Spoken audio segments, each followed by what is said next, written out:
Salve, salve, pessoal. Boa noite.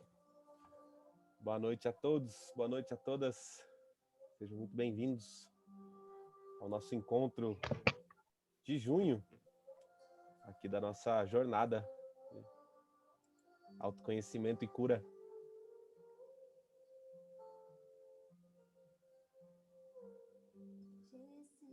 Uma alegria ver vocês aqui. Gosto sempre de começar ouvindo como é que vocês estão chegando, né? Então, se vocês quiserem, pelo chat, comentar como é que vocês estão chegando para o nosso encontro hoje. A gente vai tendo um senso, né, de grupo. Cada um se manifestando e a gente vai vendo, no fundo, também como é que nós, né, estamos chegando aqui enquanto grupo hoje.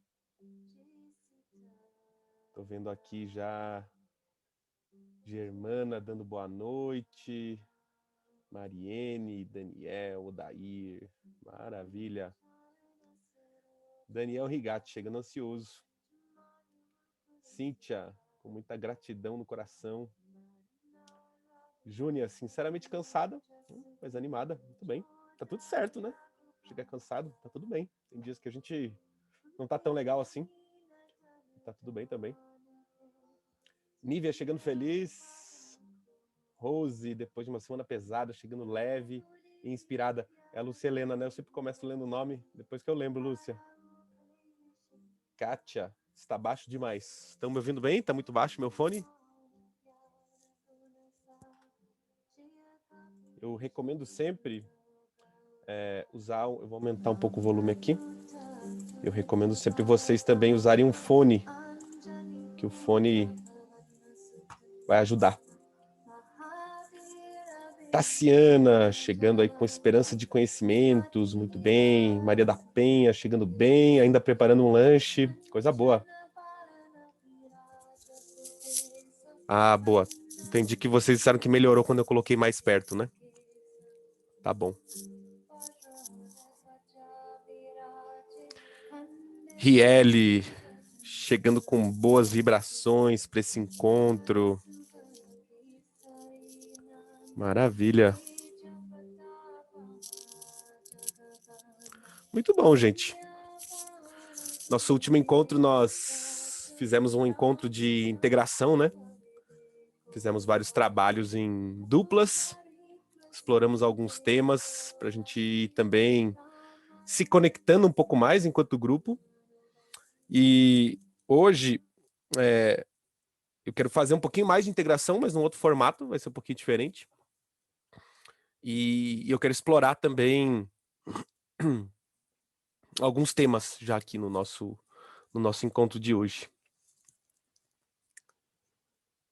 Tô vendo que o pessoal está se manifestando aqui. Ana Paula, né? Os últimos dias foram pesados, hoje tá tranquila.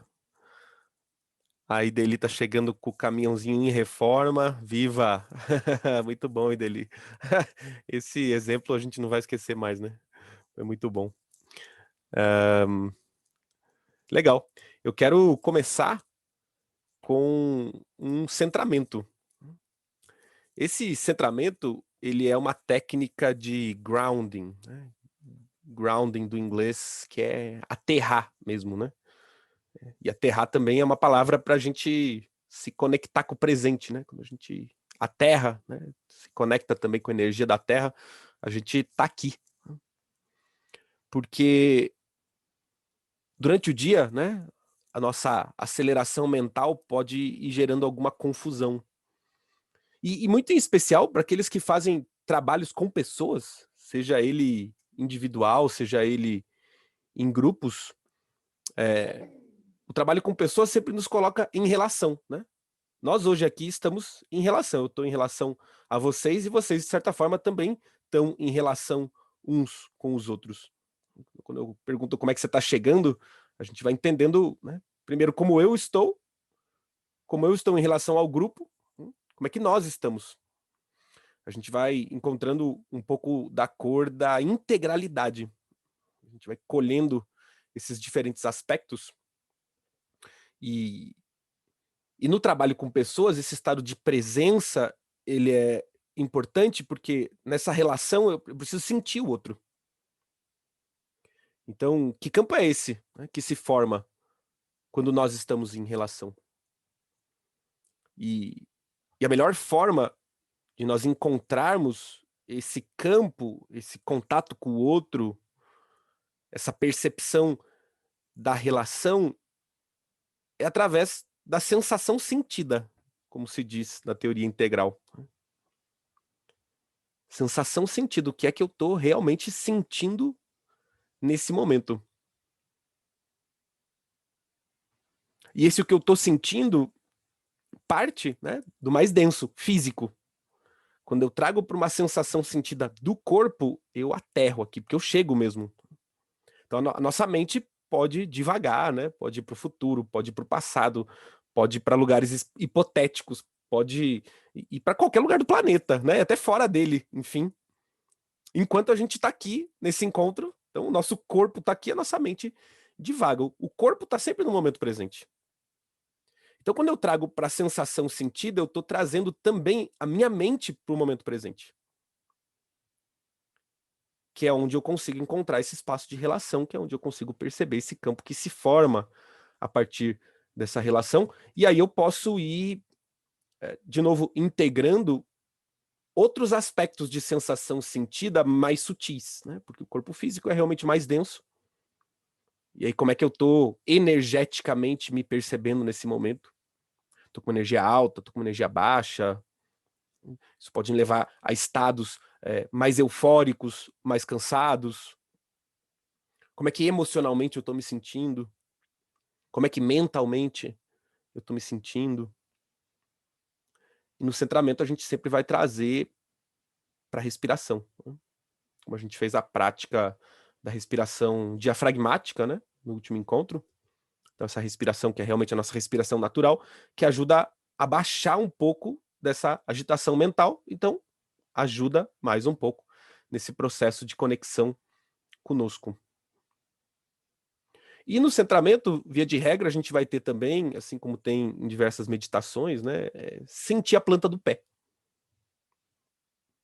Por que sentir a planta do pé, né? Porque se eu estou querendo falar de aterramento e de conexão, eu vou começar com o pé.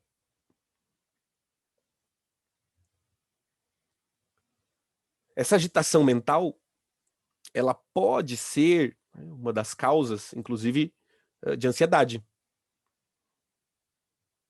Ansiedade, fruto do medo.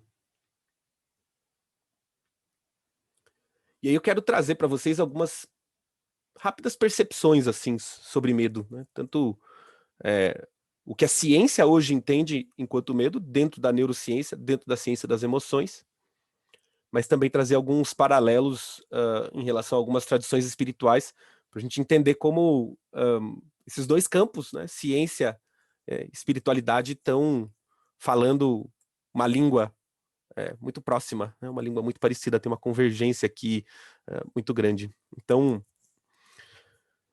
a neurociência afirma que as emoções, elas são neutras. Quando nós dizemos que uma emoção é positiva ou ela é negativa, nós estamos fazendo um enquadramento mental daquela emoção.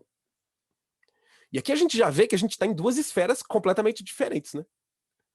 A esfera da mente, que vai julgar, né? Gosto, não gosto, é bom, é ruim. E uma percepção da neurociência integrada com o campo da ciência das emoções, de que as emoções, elas não são nem boas nem ruins. As emoções, elas são neutras. Na psicologia, até antes da psicologia positiva, que estudou muito, né, as emoções positivas, e a gente, né, dentro da psicologia, continua utilizando nomes, né, emoções positivas, emoções negativas, justamente para dar uma ideia, né, do que elas representam para nós. Mas antes da psicologia positiva se falava em valência. Valência positiva, valência negativa para as emoções. Quer dizer, simplesmente que ou elas geram bem-estar ou elas geram mal-estar. Mas não tira nenhum juízo de importância, né? Porque todas as emoções são importantes. Então, própria etimologia da palavra, né, emoção, emovere, movere, colocar-se em movimento. E basicamente é para isso que servem as emoções. Elas nos colocam em movimento. Elas nos colocam num movimento saudável quando nós a recebemos de maneira saudável. Quando nós recebemos as emoções de maneira saudável, quer dizer, aceitamos as emoções que nos chegam, nós damos espaço para que essa emoção possa, né, em primeiro lugar, seguir o seu fluxo natural. E essa é, dentro da neurociência, a principal característica das emoções. A principal característica da emoção é o seu caráter efêmero. As emoções são passageiras. Então, quando nós recebemos as emoções de maneira aberta, quer dizer, de maneira saudável, nós damos a condição para que essa emoção manifeste o seu caráter efêmero, para que ela flua por nós, para que ela passe. O oposto, né? Quando nós não aceitamos, quando nós lutamos contra, quando nós nos debatemos com, nós não damos espaço para essa manifestação saudável e nós retemos a emoção. Na tentativa de barrar a sensação de tristeza, o que acontece é que a gente segura ela mais tempo conosco. Assim como o medo. Que são, normalmente, né, essas emoções que nós vemos como negativas.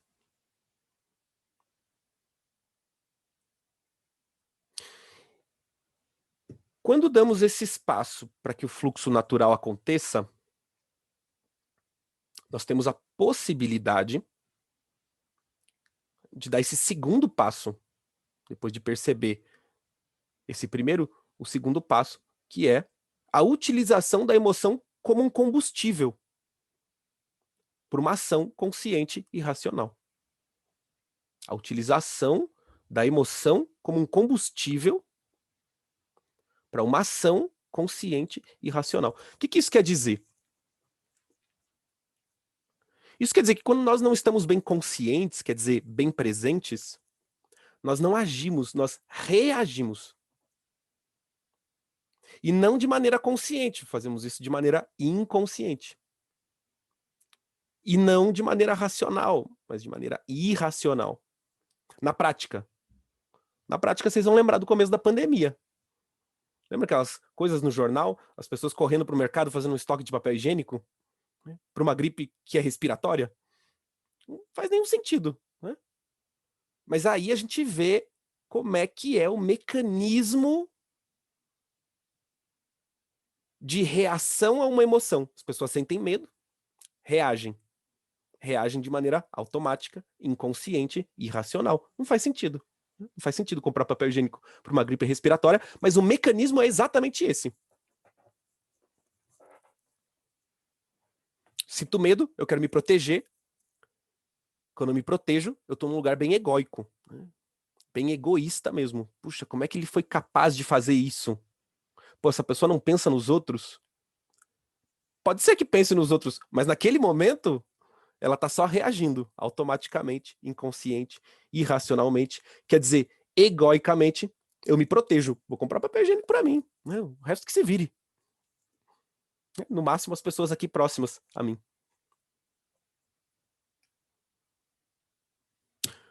Quando eu paro e percebo que eu tô sentindo medo. Por que sinto medo? Porque tem uma gripe, a gente desconhece. O que é que eu vou fazer para me manter seguro e saudável? Aí eu tenho a capacidade, não de reagir, mas de agir. Não inconsciente, mas consciente. Não irracional, mas racional. Não de maneira automática, mas de maneira autônoma. Por quê? Porque eu percebi o que eu tô sentindo primeiro. Eu percebi que o que eu tô sentindo é medo. E que esse medo pode me levar a uma reação automática, mas eu seguro a reação quando eu percebo o que eu sinto. E aí eu dou lugar para esse fluxo, né? Para essa vazão, para que o medo passe por mim.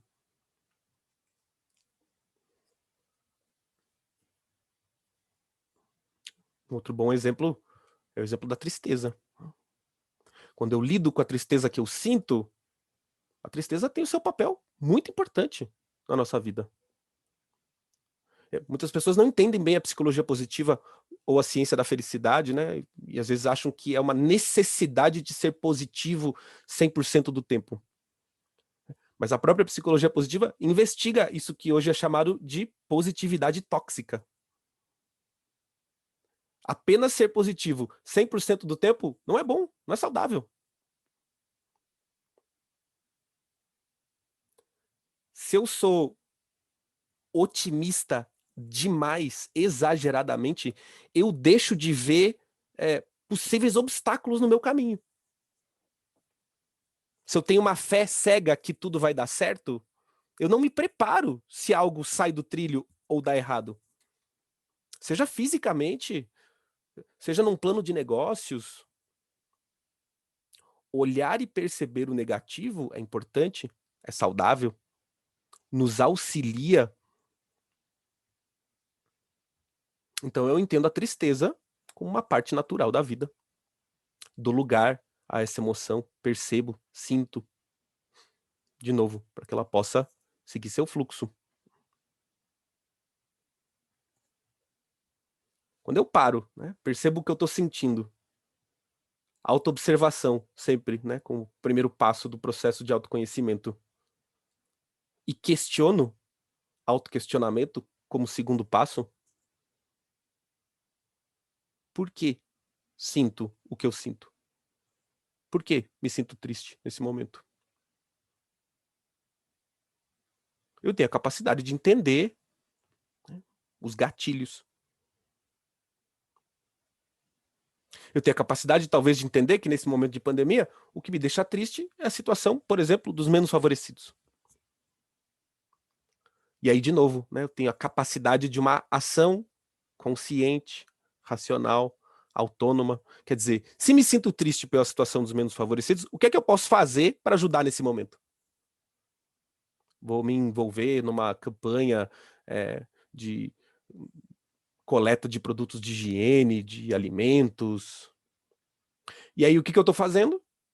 Eu estou utilizando essa emoção como um combustível para minha ação, que vai atacar justamente, né, aquilo que me deixa triste. Tem um exemplo que eu acho muito bacana, da Maria Siroá, pesquisadora da psicologia positiva, teve no congresso conosco em 2019, né, fez o fechamento. E ela, naquele mesmo ano de 2019, ela teve no Brasil em agosto. Nós tivemos a possibilidade de fazer 2 eventos com ela, um no Rio de Janeiro, um em Recife, pelos Centros de Estudo da Felicidade, na época, né, com os cofundadores, o Arthur e o Diogo. E aí tive a possibilidade de conviver um pouco mais com ela, e em falando sobre as emoções, né, e como é que nós podemos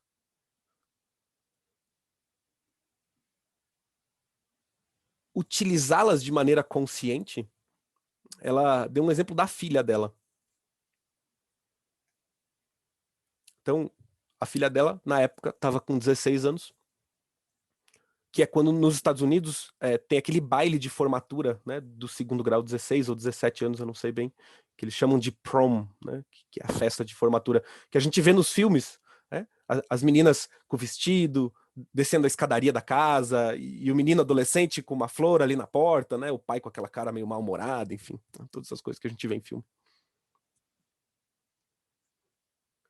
E é um momento bastante esperado, né, pelos jovens, pelas meninas. E a filha dela estava nessa expectativa, né, de meses de chegar a prom e cuidando, né, do vestido.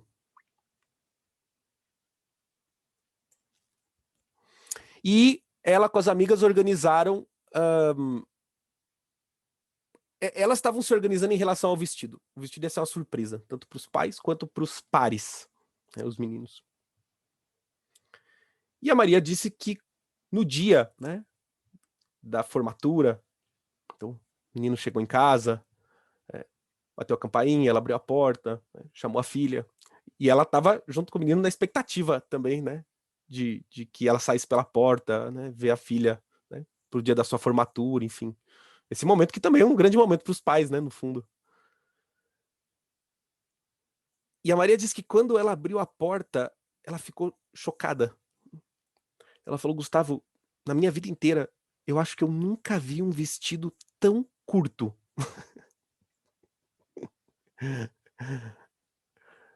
E ela se sentiu muito brava, ela sentiu muita raiva. Ela sentiu raiva dela mesma, né, por não ter pensado nisso e não ter, né, falado com a filha. Sentiu raiva da filha, né, pela incapacidade de, enfim, né, produzir um vestido decente para aquele momento. E ela falou que antes de explodir naquele momento, né, a raiva que ela sentia, ela conseguiu esses segundinhos, né, que as práticas de meditação nos dão, né, entre o fato e a nossa reação. E nesses segundinhos que ela conseguiu respirar, ela conseguiu segurar a reação.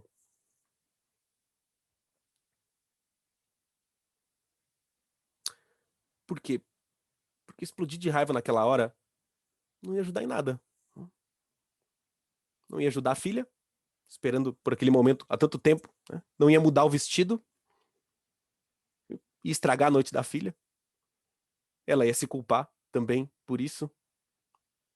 Quer dizer, nada de bom viria de uma explosão de raiva naquele momento. Ela segura aquilo com ela, né? Compreende. E ela disse que no dia seguinte ela teve uma conversa séria, né, com a filha sobre a questão das roupas. Então, também não é segurar a raiva, né? É expressar a raiva. Mas é expressar a raiva de uma maneira consciente, na intensidade correta, no momento correto, com a pessoa correta.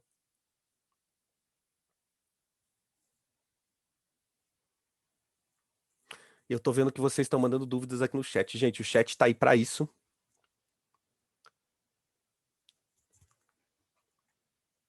Quero dar uma olhada no que mais vocês escreveram aqui antes da gente voltar, que agora, assim, terminei esse paralelo da ciência.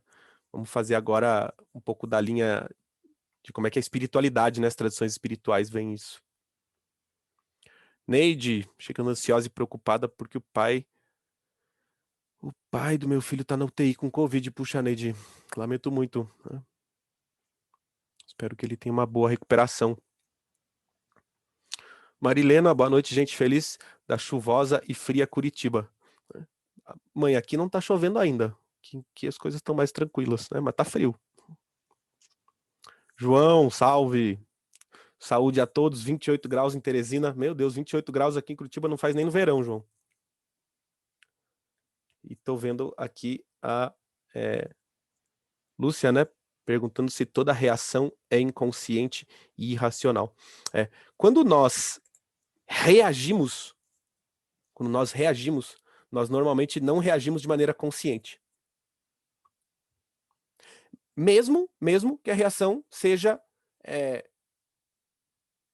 benéfica, né? Eu dei exemplos aqui negativos, mas o medo, é através do medo que nós temos o nosso instinto de sobrevivência. E o instinto de sobrevivência nos leva a reações rápidas. Não precisa o cérebro processar que tem um acidente ali na frente, eu preciso frear o carro ou desviar rapidamente. Isso é uma reação automática, que é inconsciente, que é irracional, porque nós não estamos pensando naquele momento, é só uma reação. Então, o caráter da reação é esse. Nós não estamos em pleno controle de nós mesmos. Muito bem. João comentando aqui sobre o Tadashi, maravilha. Inconsciente, consciente, maravilha. Riele, me perguntando aqui se é possível amenizar a raiva indo fazer algo prazeroso. Pois é, então, o evento da Maria, esse exemplo da Maria, ele é super incrível, né? mas ele não é fácil, né? Quem já sentiu raiva sabe, né? O que é tentar conter essa explosão. E ela frisa bem, assim, que ela sempre foi a Maria sempre foi uma jovem impulsiva. E que ela sempre foi também bastante esquentadinha. Até que ela conheceu o budismo, a meditação, e que isso, não que a raiva tenha sumido, mas isso a ajudou a contornar esse traço da personalidade dela. Porque é um traço mesmo que nós carregamos, né? Tem gente que é mais esquentadinha, tem gente que é mais preguiçosa, tem gente que é mais. Tudo isso são traços nossos que não vão desaparecer, mas que com o tempo nós aprendemos a lidar com. E a Maria aprendeu a lidar com a meditação. E realmente, né, a meditação nos dá esse pequeno espaço de tempo entre o fato e a nossa reação, onde nós temos uma escolha. Nós até podemos escolher reagir automaticamente, inconsciente, como acontece. Mas agora é uma escolha. Então, Riele, é possível amenizar a raiva de diversas formas.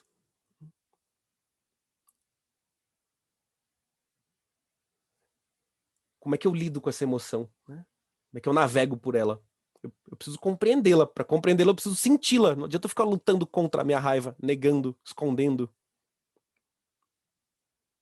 A partir do momento que você está consciente da raiva que você está sentindo, então, né, o primeiro passo é a autoobservação. E aí você pode se questionar, né, o autoquestionamento, qual foi o gatilho que ativou? Porque sempre tem um gatilho que ativa. E se a gente fizer um estudo mesmo de nós mesmos, né, e a recomendação tanto da ciência quanto da espiritualidade é manter um caderninho, sentir raiva, anota. Que dia foi, que horas foi, o motivo. E você vai perceber que, nossa vida é bem monótona mesmo. A gente sente raiva basicamente pelas mesmas coisas, nos mesmos lugares, com as mesmas pessoas. Quando você olha uma semana de caderno, um mês de caderno, você olha para aquilo e fala, gente, não é possível. Eu fiz esse experimento.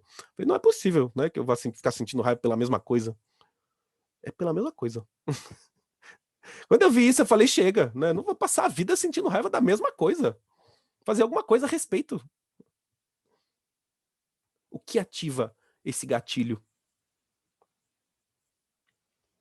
Como é que eu posso escapar do gatilho? Né? Aquela velha história, né? Da pessoa caminhando na rua, cai num buraco, e assim sucessivamente. Ela percebe que pode andar por outras ruas. Mas aí, Riele, a hora que você percebe, né, que você está sentindo raiva, você está consciente. Às vezes não dá para expressar naquele momento. E às vezes, né, dependendo de quem é a pessoa, a situação, muito comum às vezes, né, quando os filhos estão cuidando dos pais já em idade avançada, com doenças mais severas, quer dizer, não vai gritar com a sua mãe ou com o seu pai com Alzheimer, né, ou qualquer coisa do tipo pela raiva que você está sentindo por qualquer motivo, não tem sentido, né? Assim como muitas vezes você não pode expressar para o seu chefe o que você está sentindo, talvez nem tenha um lugar apropriado, um momento apropriado, uma intensidade, quer dizer, depende muito, né, do fluxo organizacional, etc. Aí você tem que achar outras formas de lidar, né, que não é só guardar para si. E aí sim, né, música, é, banho, conversar com outras pessoas sobre a raiva que você está sentindo, né, e os grupos de apoio ajudam a darmos conta das emoções que nós estamos sentindo. Os grupos de apoio não são muito comuns aqui no Brasil, mas nos Estados Unidos tem grupo de apoio para tudo, né? Sabe, tipo Alcoólicos Anônimos, né? O pessoal se encontra, fala sobre. A gente lá tem grupo de apoio para tudo que você imaginar. Para filhos de pais com doença terminal, câncer, Alzheimer. E por que específicas, né? E não só de doença terminal, porque cada doença traz as suas especificidades e falar sobre essas especificidades é o que ajuda, né? Colocar para fora de algum jeito sempre ajuda a aliviar. Você pode fazer isso com um amigo, né? Você pode fazer isso com um companheiro, companheira, enfim.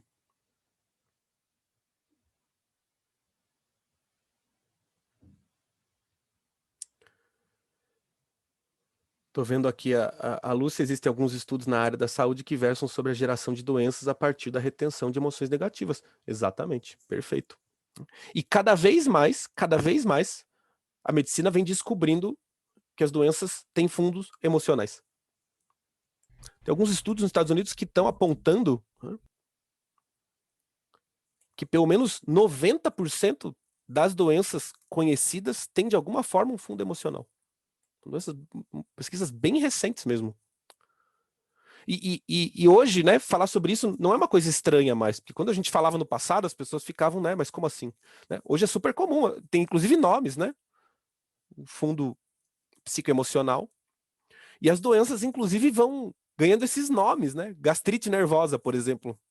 Gente, de onde vem a gastrite nervosa? A pessoa se alimenta bem, é saudável, faz exercícios e tem uma gastrite nervosa. Por quê? Porque ela não está lidando com aquilo que ela está sentindo. O Jorge fala bastante sobre essa questão das doenças, né? Como essas emoções retidas, né? Suprimidas, podem levar a doenças físicas. E aí a gente já está falando, né, Lúcia, de algo que está num campo mais sutil e que chega até o campo físico. Então, para a medicina integrativa, a doença não está no corpo físico, a doença começa no corpo mental ou no corpo emocional, chega no energético. Quando a gente tem essa capacidade de percepção, esse estado de presença, que não é algo extrafísico, não é, é uma percepção mesmo. Né? Pô, não tô me sentindo legal, tô me sentindo cansado, tô sentindo energia baixa. E é capaz de descansar, atendendo o chamado, pode estar evitando uma gripe, um resfriado. E com doenças mais graves, de maneira mais repetitiva, né, em relação às emoções. Dentro da psicologia positiva, entre os benefícios, né, do cultivo da felicidade, muitos estão ligados ao corpo físico. Desde um sistema imunológico melhor, né, mais anticorpos mesmo. E aí eu digo que esse é o grande brinde, né, de 2020 e 2021, quando a gente fala da ciência da felicidade, é mais anticorpos, né? Tá aí algo que a gente está realmente precisando nesse momento. Mas como realmente isso vai chegar a reduzir doenças cardiovasculares, pulmonares, diabetes. Estudos de um médico italiano que vem mostrando como a solidão, né, mata mais que problemas cardíacos. E é por isso, sim, né, que nós temos que deixar que esse fluxo aconteça. Investigar as causas. Estou vendo vocês falando sobre a epigenética, né? Muito bom campo de estudo do Lipton. Biologia da crença. Ele é um biólogo, né, um dos precursores da epigenética. Na época foi super descreditado, né? Porque é isso, quando a gente não consegue combater o pensamento, né, a ideia, né, e a gente não gosta daquela ideia, a gente ataca a pessoa. Né? Então, não consigo combater o que ele está dizendo, eu vou lá bater no cara. Mas hoje também os estudos avançaram muito da epigenética. Né? Como é que os nossos genes se modificam ao longo da vida.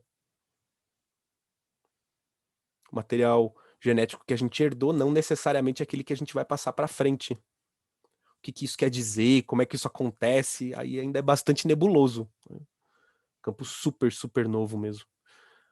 Mas tem estudos até tentando entender, né, como é que pode se modular o comportamento através da epigenética. Eu não sei nem o quão saudável isso é, não sei não. Acho que a gente está talvez mexendo em coisas aqui muito, muito profundas do ser humano. Mas enfim, é o que está acontecendo no momento. Então, nós falamos sobre... E, gente, quem sentir também, né, de abrir o microfone, entrar, comentar, fica à vontade. Eu tô vendo aqui pelo chat, a gente vai bater nesse papo. Então, a gente falou sobre... e a gente vai chegar no centramento ainda, tá? Eu comecei falando que a gente ia fazer um centramento, a gente vai chegar lá, não pense que eu esqueci. Como é que as linhas espirituais olham para as emoções? Então, olha que interessante, né? O que a Maria Ciruato está dizendo, que a expressão da raiva, no momento correto, na intensidade correta, da forma correta, Isso lembra muito do budismo, né? Do caminho óctuplo, né? A intenção correta, o pensamento correto, a fala correta, a ação correta. Que vai lembrar um pouco mais para trás, né? O que Aristóteles falava de uma coerência existencial. Para Aristóteles, que é a base epistemológica da ciência da felicidade, da psicologia positiva, né? Ele falava da felicidade hedônica ou daimônica, da vida virtuosa, enfim. Ele falava da felicidade serena. Sabe essa felicidade interna pacífica, né? Ela não é eufórica, ela não é agitada, ela é tranquila. Ele falava que essa felicidade serena reside nessa coerência existencial. É uma harmonia interna que eu encontro quando eu alinho pensamento, emoção e ação.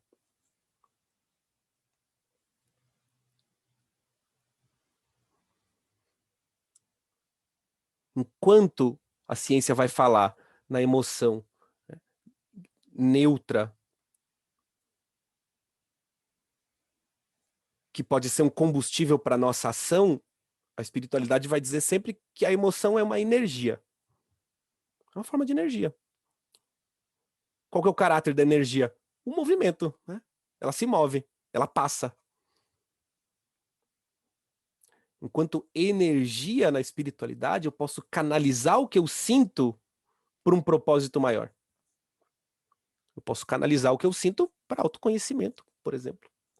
Eu posso canalizar o que eu sinto para auxiliar outras pessoas, né? Quando a gente pensa naquela explosão de raiva, sabe aquela raiva que você sente? O que acontece com o corpo quando a gente está com raiva? O corpo esquenta, né? Dá calor. Imagina a intensidade, né? Imagina a força que é essa energia, que consegue esquentar o corpo assim. Cara, é uma energia, não só uma energia poderosa. Como é que eu posso canalizá-la, né? E como é que eu canalizo? Eu canalizo de maneira consciente, de maneira racional.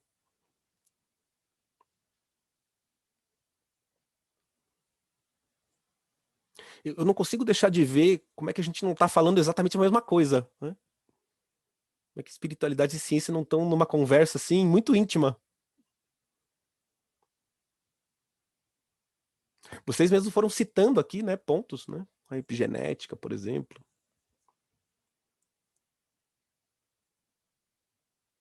Então, quando nós estamos falando, né, de cura, nós necessariamente vamos falar de medo. E olha, né, olha que interessante um ponto sobre o medo e isso que a gente está falando do centramento de sentir a planta do pé, né? Vamos chegar lá, não esqueci. Não sei onde é que eu tô aqui. Por quê? Porque o medo, em algumas tradições espirituais, ele é visto como uma energia telúrica. O que é uma energia telúrica? É uma energia que vem da Terra. Se é uma energia que vem da Terra, ela é uma energia natural. Ela é uma energia presente na natureza. O camaleão muda de cor. Borboleta abre as asas, né? E as costas das asas da borboleta parece o olhar de um animal muito maior que a borboleta, né? Pra assustar a presa. O gato, para quem tem gato, né? Eriça os pelos para ficar parecendo um animal maior. O que é tudo isso, né? Tudo isso são mecanismos naturais de defesa ativados nos animais por uma energia. O animal não está necessariamente sentindo, né, como nós sentimos o medo. E ele nem tem a possibilidade de ação e reação racional e irracional. Ele tem um mecanismo de sobrevivência. Então, né, é de maneira inteligente que nós, enquanto seres humanos, podemos vencer nossos medos. Aliás, historicamente, foi a forma como nós evoluímos, né?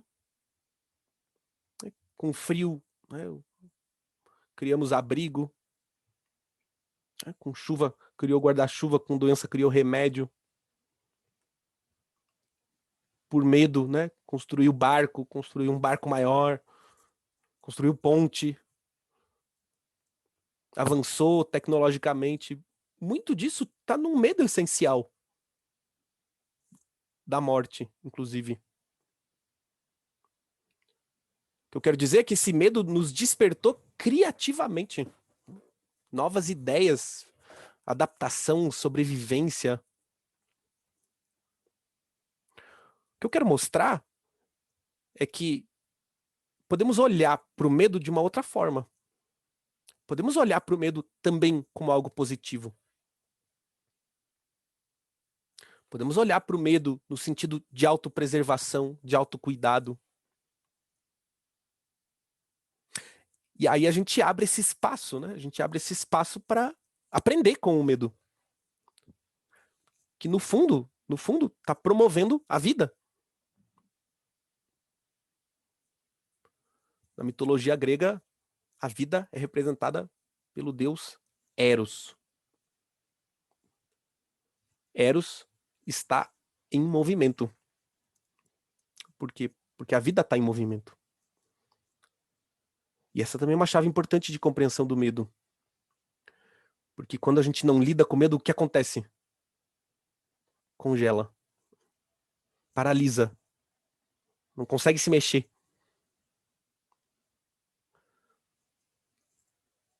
Para que eu possa movimentar essa energia de vida, eu preciso me colocar em movimento de novo. Se eu não consigo interagir com a energia do medo, eu vou ficando letárgico. É muito do que a gente viu na pandemia, inclusive. Eu lembro lá no começo de pandemia, falar com os amigos, às 2 da tarde o cara tava na cama de pijama. Gente, isso não é preguiça mais. Isso é medo de lidar com a realidade. Vai deixando a gente escondido. E se eu não lido com essa energia do medo, ela vai se transformar em pânico. Então, o pânico, ele não é um pico de medo, um medo exacerbado. O pânico, ele é o não domínio do medo. Então, é como, né, se a gente tivesse numa corrida, tivesse um carro super poderoso que ia ganhar qualquer torneio, qualquer campeonato, mas se eu não dominar o carro vai bater, eu vou me machucar. É isso o medo. Medo é esse carro poderoso que está na nossa mão, que a gente tem até medo de lidar com ele. O que é lidar com ele? É sentir o medo que eu estou sentindo. Porque o pânico já não é mais uma energia natural. O pânico é uma construção psicológica. Eu gosto de relacionar o pânico com o excesso de notícia sobre a pandemia. Quanto mais notícia de pandemia você vai assistindo, mais medo vai dando, né? Mais eu vou ficando em casa, mais eu vou me retraindo, mais eu vou criando pânico na minha mente.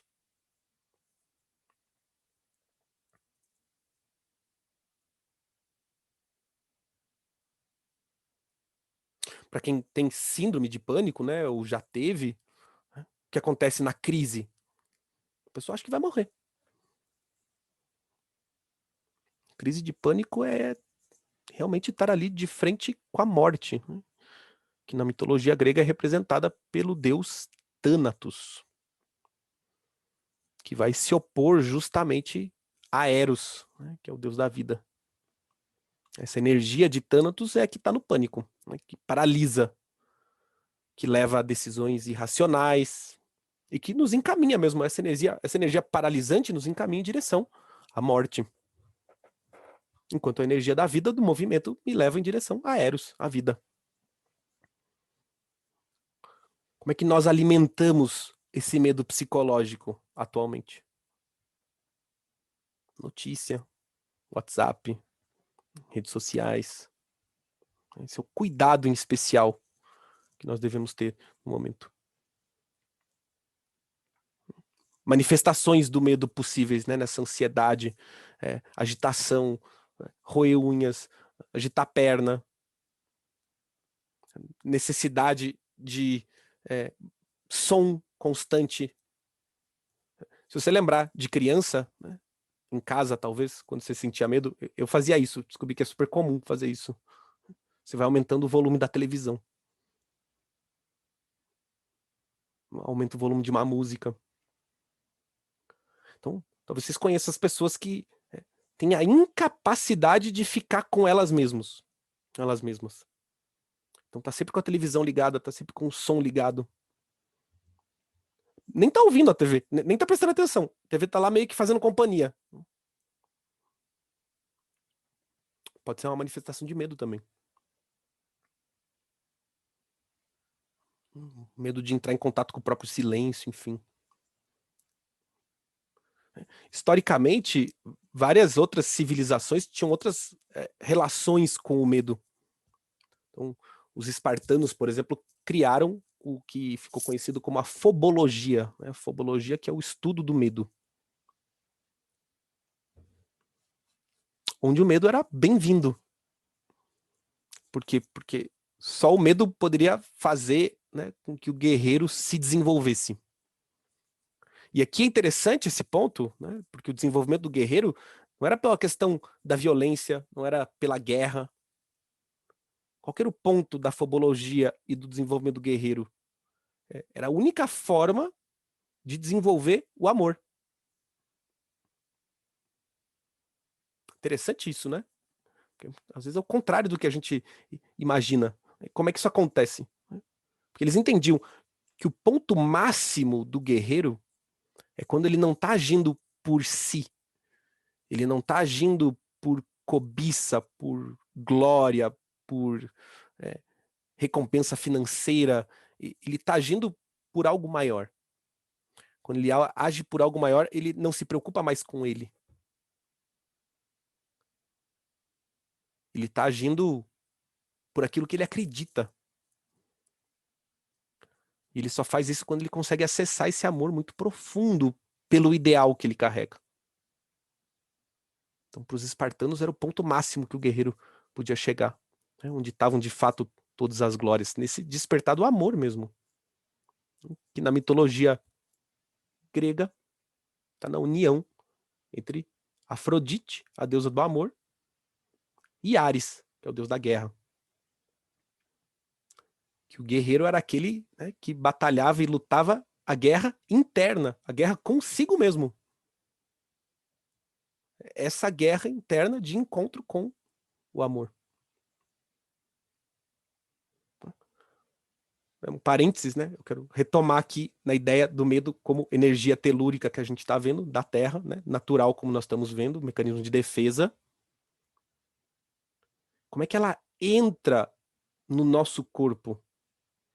Se é uma energia telúrica que vem da Terra, ela entra pela planta do pé. E é a partir daí que nós vamos sentindo o reflexo dessa energia no nosso corpo físico, no nosso corpo energético, emocional, mental.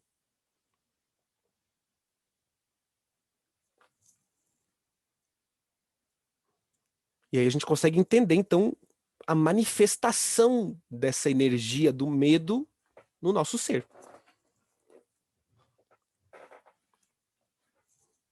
Eu vou entrar aqui com vocês nessa parte, é uma parte um pouco mais complexa, né?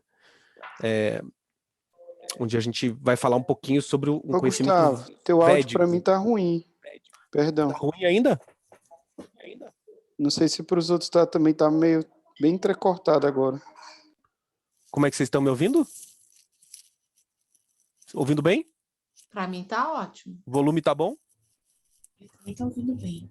Boa, João, deve ser então só uma oscilaçãozinha aí de internet. Quando for falhando, vocês me avisam, né? Que pode ser alguma coisa aqui também. Então, quero entrar rapidamente, né, para não ficar muito complexo, né, mas para que a gente possa entender como é que a espiritualidade vê esses mecanismos de ação do medo no nosso ser, né, que é um conhecimento védico, que é ancestral hindu, mas que está bastante presente também na medicina tradicional chinesa, né? O budismo fala um pouco sobre isso. Então, essas tradições entendem que na nossa coluna vertebral passa um eixo eletromagnético, né, horizontal pela coluna, e passam outros 4 eixos horizontais. O que nos dá 4 centros energéticos, que não são os chakras, são centros energéticos. Então, nós temos o centro 3, que está aqui na região próxima do umbigo. Mais especificamente, eles falam 3 centímetros abaixo do umbigo. Então, você pegar 3 dedos, né, e colocar aqui abaixo do umbigo, você vai perceber o ponto onde está o centro 3, que é um centro energético relacionado à vibração do corpo físico, no centro 3. O centro 2, que está aqui na região do peito, bem onde está o externo, né, esse osso aqui do centro do peito, que corresponde, né, à vibração do corpo emocional. É o centro das nossas emoções.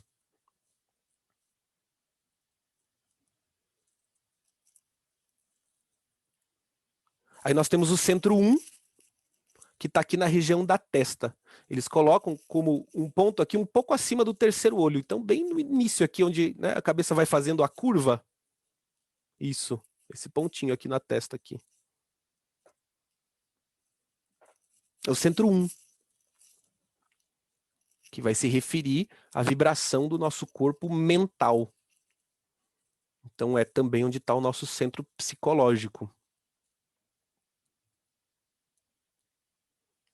E o centro 0.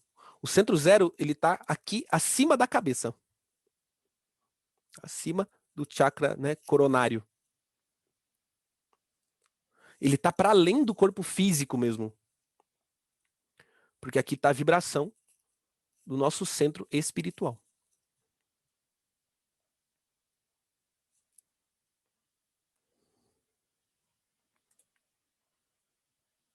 Então, como é que se passam, né, os estágios aqui? O medo, como uma energia da natureza, ele não pode ser destruído. Não tem como a gente destruir a energia solar, por exemplo, né? Vou brigar com a luz do sol, ou vou brigar com o vento. Né? Não tem como eu brigar com a energia eólica.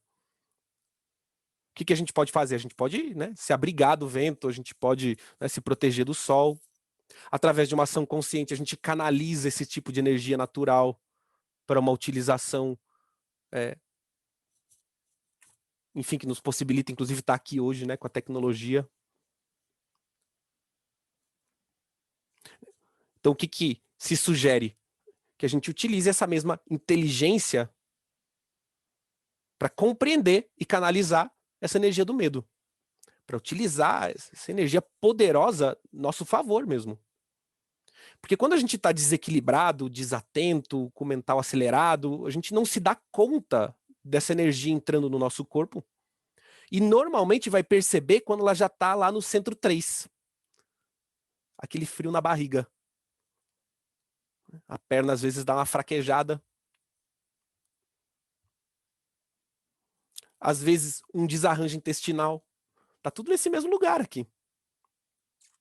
Tem uma apresentação importante para fazer, tem uma prova, tem algum tipo de piriri. Eu estava lembrando, primeira aula de inglês que eu dei quando eu entrei numa turma. Meu Deus. Tive todo tipo de dor de barriga mesmo. Se a gente não lida com medo ou não percebe e ele continua subindo, ele chega no centro 2, aqui na altura do cardíaco, né? Do externo. O que acontece com o médico, né? O aluno de medicina na primeira cirurgia vê sangue, ele desmaia. Não deu conta da emoção quando ela sobe. Já aconteceu com um repórter de televisão. E se essa energia continua subindo, ela vai chegar no centro 1 e a gente vai ter problemas físicos ainda mais graves. Energeticamente, o que tem aqui, né, é a 7ª cervical aqui nas nossas costas. Da 7ª cervical para baixo é uma energia mais densa. E da 7ª cervical para cima é mais sutil. Que é bem como se dá a nossa estrutura física, inclusive. Os ossos vão se densificando mais para baixo até chegar ao sacro, que é o osso mais denso, né, mais sólido, enfim. Tem uns médicos aí também, vocês me corrijam se eu estiver errado. E para cima, os ossos, inclusive, são também mais fininhos. São mais sutis, são menos densos, são mais sensíveis. À medida que a energia do medo sobe, a nossa respiração vai ficando aqui em cima também, né? Na caixa torácica, é o que a gente falou. Rápida, curta. Às vezes dá aquela sensação de que a gente vai perder o chão. A gente vai ficando fisicamente desequilibrado, emocionalmente, mentalmente perde o foco. O que acontece com o aluno, né? Quando está muito nervoso, com muito medo da prova. Né? Tem um branco. A energia parou de fluir. Não chega mais no centro mental. Então, qual que é o controle que a gente precisa exercer? É não deixar a energia do medo subir. Como? A respiração com o diafragma empurra a energia do medo para baixo. Trago a atenção para a sola do pé, que é por onde a energia vai sair de volta. Quer dizer, na espiritualidade, a chave para o domínio do medo está na respiração. É através da respiração que eu vou exercer esse domínio do medo no corpo físico, no corpo energético, no corpo emocional, no corpo mental. Quem já se sentiu ansioso? Qual que é o primeiro exercício para controlar a ansiedade? Respira. Respira com o diafragma.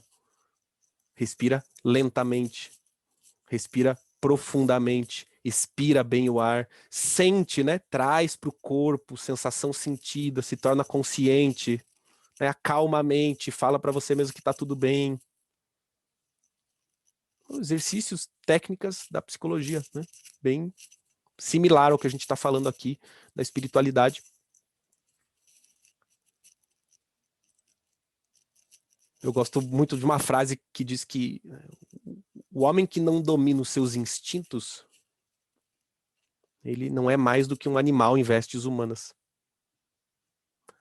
Já aquele que domina os seus instintos, ele se torna senhor de si mesmo. O medo é uma reação instintiva. O que acontece quando eu não domino o medo, eu saio reagindo, né, automaticamente, como a gente já falou. O que né, a espiritualidade está nos dizendo que uma via importante da nossa evolução é o corpo físico. Para mim isso foi muito importante na minha caminhada de autoconhecimento, porque né, eu achava que a espiritualidade não necessariamente estaria conectada ao corpo físico, né? E negligenciei o meu corpo físico por muitos anos. Dormindo pouco, me alimentando mal, com falta de exercício. E aí, só para trazer mais uma ponta, né, de ciência, a NASA vem falando isso há algum tempo, de que os minerais que formam o nosso corpo, né, o zinco, cobre, mercúrio, enxofre, alumínio, etc., eles vieram de explosões estelares, explosões de estrelas. Milhões de anos-luz de distância para chegar aqui na Terra. A NASA diz que a gente é pó de estrela, basicamente. O pessoal mais poético vai dizer que nós somos filhos das estrelas. Eu gosto mais dos filhos das estrelas também, acho mais interessante. O que isso quer dizer, gente? Isso quer dizer que o nosso corpo físico, ele carrega essa história Ele carrega não a nossa história, não a história da nossa ancestralidade. O nosso corpo físico carrega a história das galáxias, de todo o universo. Tá tudo aqui fisicamente. Dormindo aqui no meu corpo físico. A nossa ancestralidade animal, vegetal, mineral. As artes falam muito desse contato com o corpo. A saúde fala em consciência corporal. Gente, o que é consciência corporal? Ouvir o corpo. Dar atenção ao que o corpo precisa. Na psicologia positiva, todos os modelos de felicidade vão falar de bem-estar físico como base. O do Tal Ben-Shahar, especificamente o bem-estar físico. O do Martin Seligman foi revisitado, né, o PERMA, para incluir o V de vitalidade. Muito do que a gente entende hoje sobre felicidade, ele vem de questões bem físicas mesmo, né? Neuroquímicas, liberação de dopamina, melatonina. É neuroquímico parte do processo, é biológico, tá no corpo mesmo. Como é que eu posso entender, né, o que meu corpo está me dizendo? Autoobservação, autoquestionamento. É o caminho de autoconhecimento. Como é que nós estamos cuidando, né, desse nosso templo? E aí nós vamos para o centramento.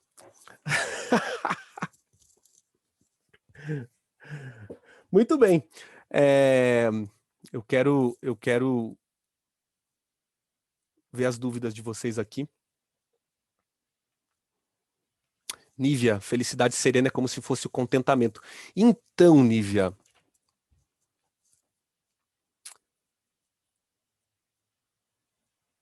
contentamento, em inglês, enjoyment. O contentamento para nós, a tradução, para mim também me remete a algo perto de serenidade. Mas no inglês, que é onde está estudando, né, onde está estudado boa parte do conceito, não muito.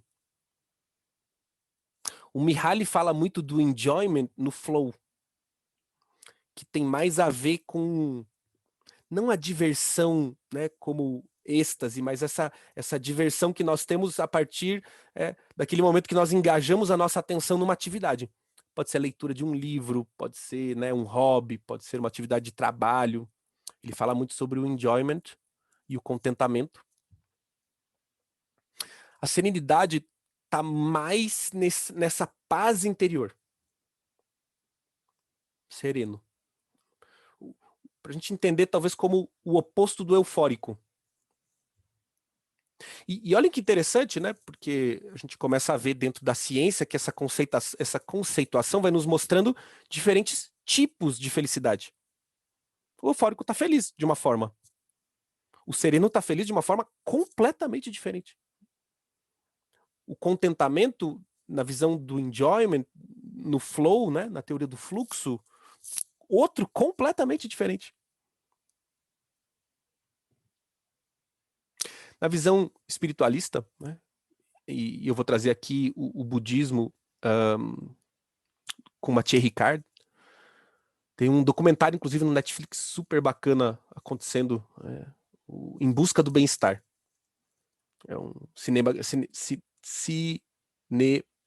cinegrafista argentino que convida o Mathieu Ricard para um evento na Argentina, onde ele vai participar. O Mathieu Ricard é fotógrafo também, e ele quer tirar fotos de alguma coisa lá, e eles vão fazer uma viagem juntos, e aí ele aproveita a viagem e vai fazendo umas perguntas, né? E ele é, assim, bem leigo como meditador e com práticas, então é muito bacana, porque ele faz aquelas perguntas bem cruas mesmo. Tá, mas e como é que eu lido com o estresse que eu sinto, então? É muito bacana. E é legal de ver a posição do Mathieu Ricard também. Percebam, se você não viu, né, ou se você já viu também, ele é curtinho, vale a pena ver de novo, né, para ir absorvendo um pouco mais, mas perceba a humildade como o Mathieu Ricard se coloca. E não é aquela falsa modéstia, né? Você vê que é isso que ele sente mesmo, né? Ele fala, puxa, ó, se de alguma forma meu conselho te puder ser útil, né? Quando ele vai conduzir uma meditação, ele fala que ele não é um condutor de meditações, né? Gente, se o Mathieu Ricard não é um condutor de meditações, Jesus. Quem somos nós? E por que a história do Mathieu Ricard é tão importante? Porque teve uma autorização no Tibete, né? Alguns dizem que partiu do próprio Dalai Lama, para que a ciência tradicional pudesse estudar algumas práticas budistas e mensurar, mesmo com a nossa tecnologia, o que acontece. E aí, quem conduziu essas pesquisas foi o Richard Davidson, um neurocientista da Universidade de Wisconsin, um dos primeiros caras que começou a falar nessa história da felicidade, né, como uma habilidade. Então, o que se viu na época, talvez vocês lembrem, foi capa da Veja, de outras revistas, né, o Mathieu Ricard cheio daqueles eletrodos na cabeça, assim, com uma roupa de monge, e a capa era o homem mais feliz do mundo. Como, né, que é o homem mais feliz do mundo? Porque a neurociência conseguiu mapear a área do cérebro que está ativa quando nós relatamos sentir felicidade. Então tem um campo que fica ativo. E eles fizeram um experimento longo, super interessante, onde eles mapeavam as pessoas, né? Pediam para elas lembrarem de memórias positivas, etc, etc, né? Tentarem emular internamente um estado de felicidade. Mas eles queriam mais. Pô, lembrar uma coisa positiva, você se sente feliz. Mas eles queriam ver a felicidade de receber aquela boa notícia. Então eles registraram bastante gente no estudo. E eles chamavam as pessoas para dar notícias. Então era avisado, família, trabalho, uma série de pessoas eram avisadas. E não era também ir lá para receber boas notícias, né? Às vezes ele ia lá para nada, às vezes ia lá e recebia uma notícia neutra, às vezes ele ia lá e recebia uma má notícia. Porque senão o cara vai chegar lá, ele sabe que ele vai receber uma boa notícia e vai estragar o estudo, né? É bem interessante, eles conseguiram pegar pedidos de casamento, né? Resultados de teste de gravidez de casais que estavam há bastante tempo tentando engravidar, promoções no trabalho, e eles iam mensurando a atividade cerebral quando davam a notícia.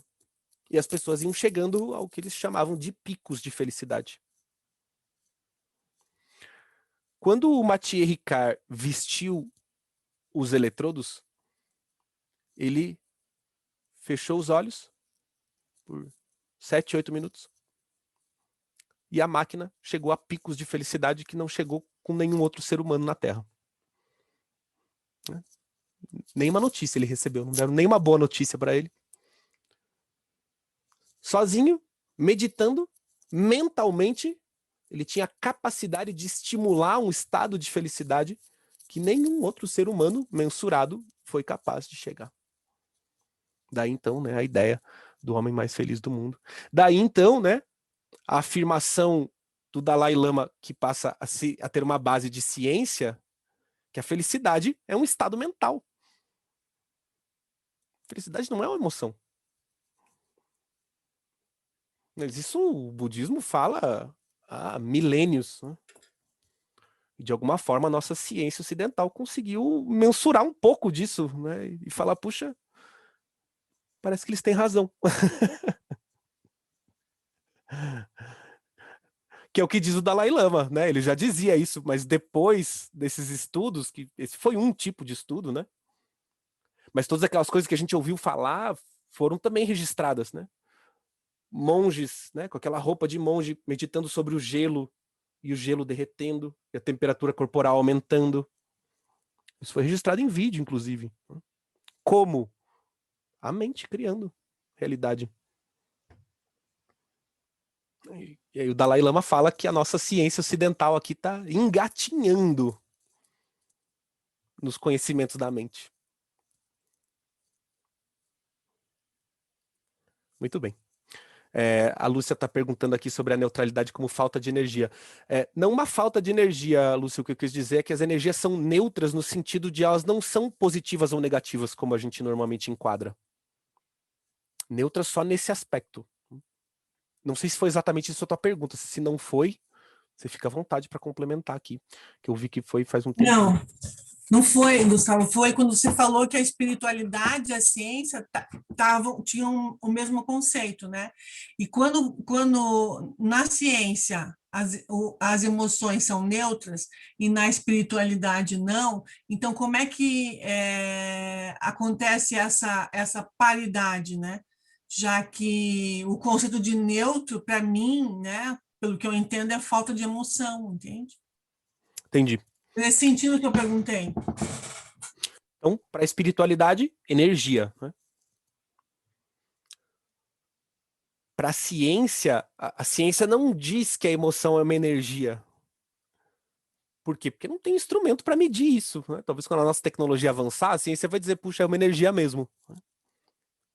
O que a ciência diz aqui como paralelo é que a emoção pode ser um combustível para a nossa ação.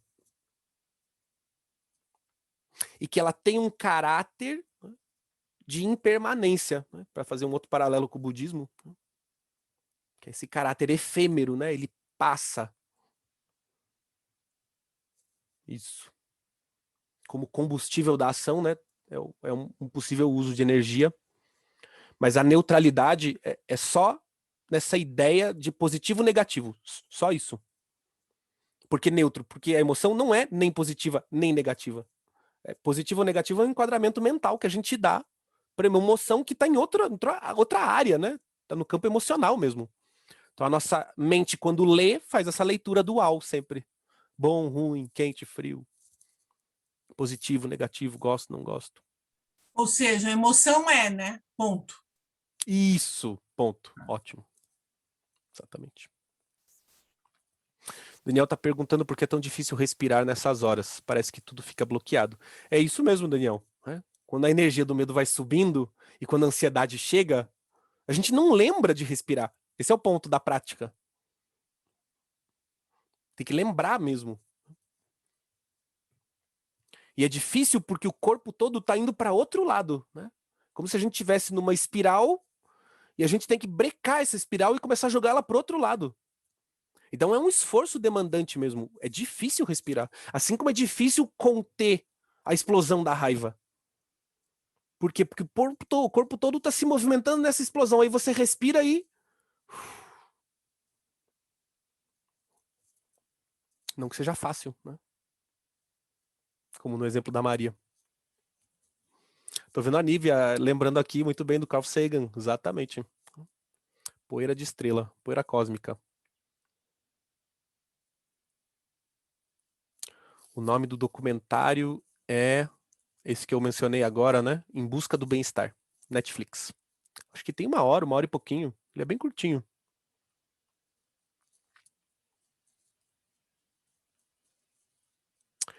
Maria Helena, no sentido da ancestralidade ser também animal, como podemos pensar o sentido energético do consumo de carne?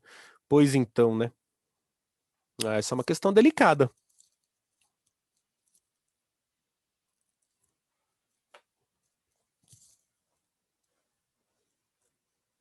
Nós estamos ingerindo toda essa energia.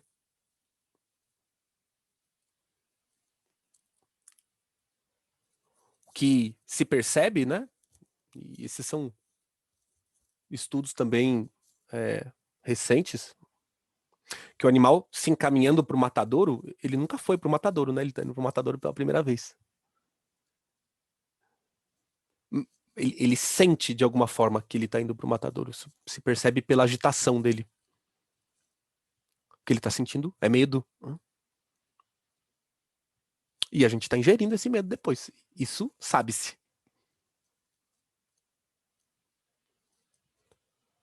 O que acontece conosco, de fato, enfim, cientificamente, aí não temos instrumento para mensurar, né? Mas é por isso que várias correntes de espiritualidade são contra o consumo de carne.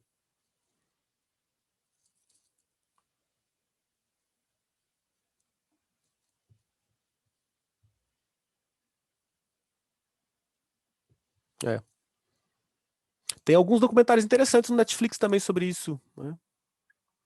O Cowspiracy, né? Cow de vaca, C-O-W. Cowspiracy. E outros, né, que vão falar sobre alimentação, enfim.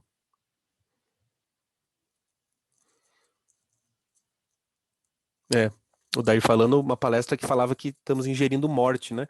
Eu assisti uma palestra do Oberon há um tempo atrás, que é um cara ativista mesmo dessa questão alimentar, e que, assim, nos 40 minutos da palestra, ele passava mencionando o que é a vida de um pintinho numa chocadeira. Ia falando sobre todo esse instinto animal, né, da busca pela mãe, e a mãe não tá lá. E não é só isso, né? É uma injeção de hormônio para crescimento, né, que é tudo isso que a gente está consumindo também. Gustavo, Pois não. foi nessa palestra, acho que você assistiu aqui em Brasília, no Congresso. Exatamente, lá no Saúde Quantum. Pois é, eu saí da palestra e fui na cantina, pedi um salgado, enquanto entrava a palestra, acho que do Amit, que ia ser depois. Aí a moça da cantina disse que tinha empada de palmito e empada de frango. Fechou aqui e eu virei vegetariana naquele momento. É Aí mesmo? foi, sim, não foi uma coisa racional, eu não saí pensando, que pena, eu vou deixar de comer carne, não. Foi um negócio muito estranho, muito quântico, né? Porque a gente estava num ambiente que tinha 800 e tantas pessoas, com certeza a maioria já vegetariana. E ali eu virei vegetariana naquele momento, e nunca mais. Que legal, que Depois depoimento, eu não saí sabia. atrás do Uber para conversar com ele, não encontrei mais nos corredores, foi um fato assim, muito marcante na minha vida. Mas a palestra dele é muito forte mesmo, né? Porque ele vai narrando aquela história, você vai entrando naquele lugar, você vai... Nossa, eu lembro de sentir o sofrimento do pintinho. É impossível comer alguma coisa de frango depois mesmo. O Oberon, ele foi mais longe, né? Depois de tudo isso, ele criou um retiro chamado Viver de Luz. O Viver de Luz é um retiro onde você vai e não tem alimentação. Então começa, né, com um retiro de um dia, que você vai lá, você passa um dia sem alimentação nenhuma. Depois a próxima estágio é 3 dias, 7 dias, até chegar em 30 dias. 30 dias sem nenhuma alimentação para o corpo físico. E ele fala que o ponto do retiro é você ficar lá os 30 dias e não perder nem 1 quilo. Que é controle mental. Maluco o negócio. O trem é doido mesmo. Eu quando ouvi falar isso aí, falei, meu Deus. Muito bem. A Elisa está falando aqui do filme, né? O Matias se conecta com o amor incondicional. Ele está falando da meditação da bondade amorosa, inclusive, né? Que é super usada na psicologia positiva. Eu quero conduzir com vocês aqui num outro momento. Muito bem, gente. Muito bem. Eu quero fazer o seguinte. São 8h48. Eu quero dividir vocês em trios. Nós vamos ter 9 minutos em trios. E eu quero que você...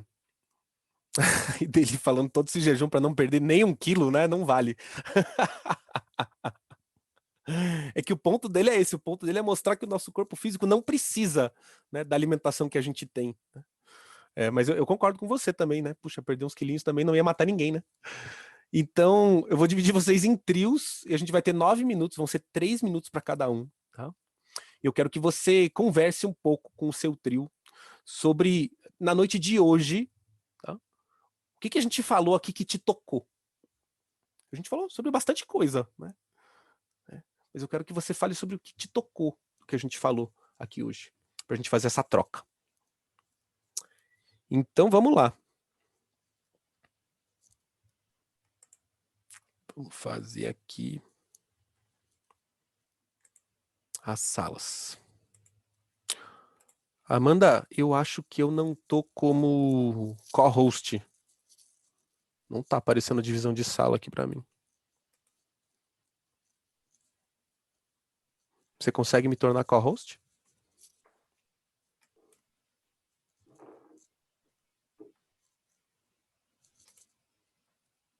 Já está sim. Ixi, Maria, então o problema é mais grave, Amanda. Ó, pronto. Sei lá, apareceu aqui. Loucuras. Aí, muito bem.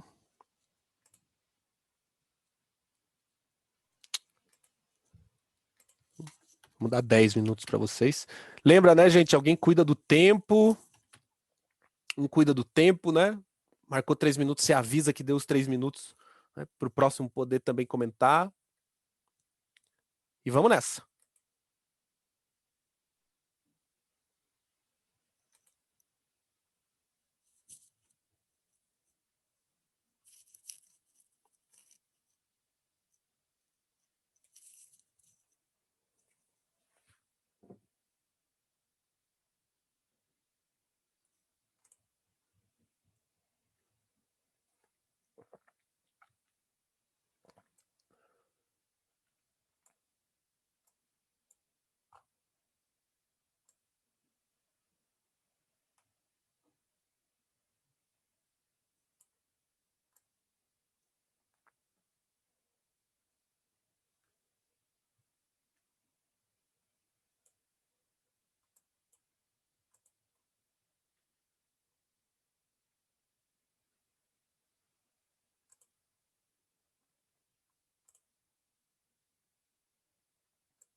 Riele.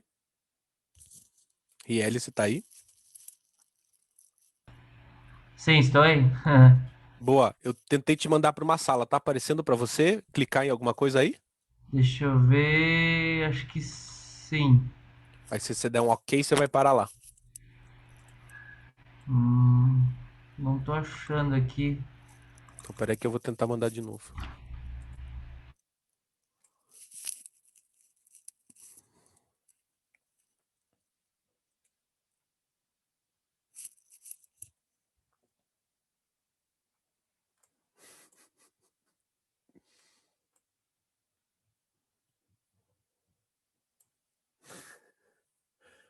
Amanda, você tá de volta.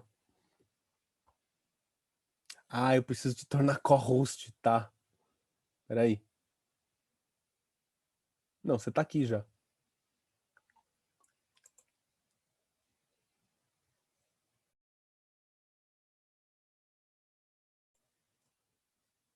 Tudo bem.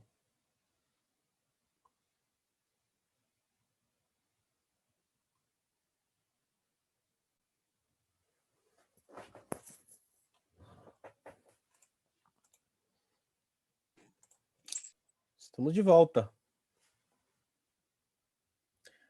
Eu queria ouvir algumas vozes, só pra gente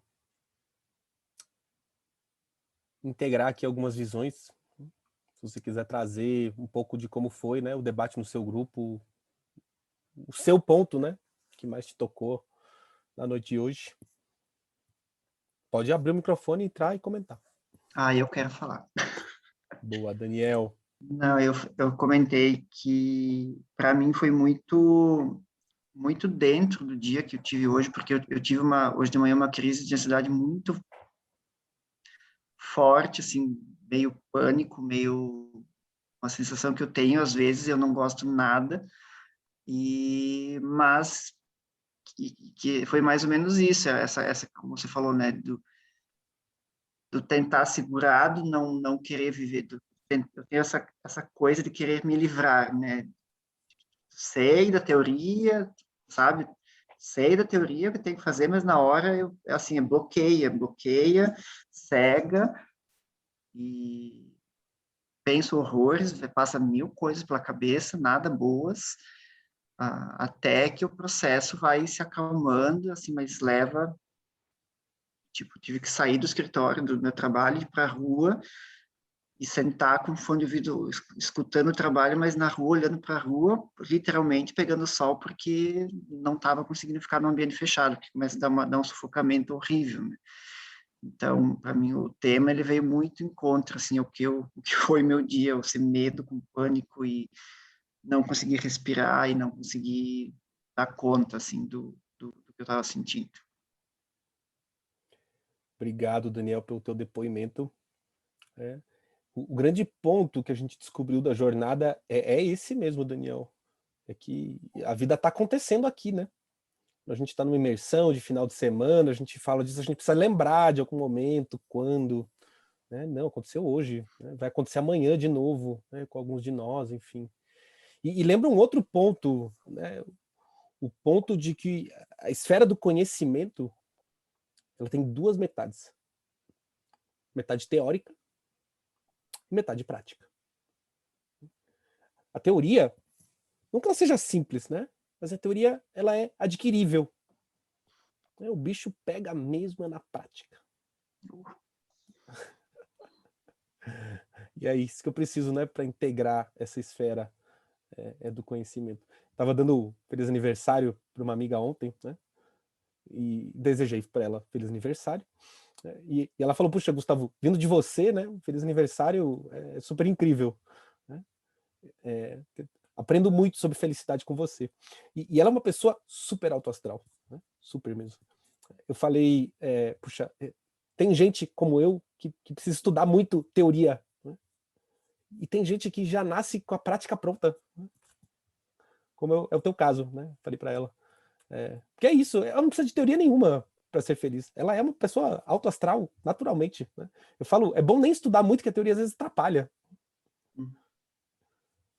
Mas na prática o bicho pega mesmo. É isso aí, Daniel. Obrigado. Obrigado. Quem mais, gente? Posso dar um depoimento? Lu! Oi. Salve! Gente, vou Então, apresentar a Luciane, para quem não conhece. Luciane Castro é irmã da nossa querida Aline Castro, né? Apresentadora do Congresso de Felicidade, trabalhou na curadoria, uma das cofundadoras do Congresso. então, hoje de manhã, né, eu tô no estágio final do Covid, né? Ainda tô assim com a cabeça muito zoada e muita tosse. E estou trabalhando em casa. Tinha umas contestações para fazer com prazo, né? E eu estava até falando para a Aline, e a Aline me dando uma bronca, falando que eu tinha que delegar essas funções. Eu falei, não, mas isso daí é uma coisa que eu tenho que fazer. Ela falou assim, mas como eu tô com a cabeça muito zoada, né? Eu não estava conseguindo fluir o meu texto, estava muito truncado aquilo ali.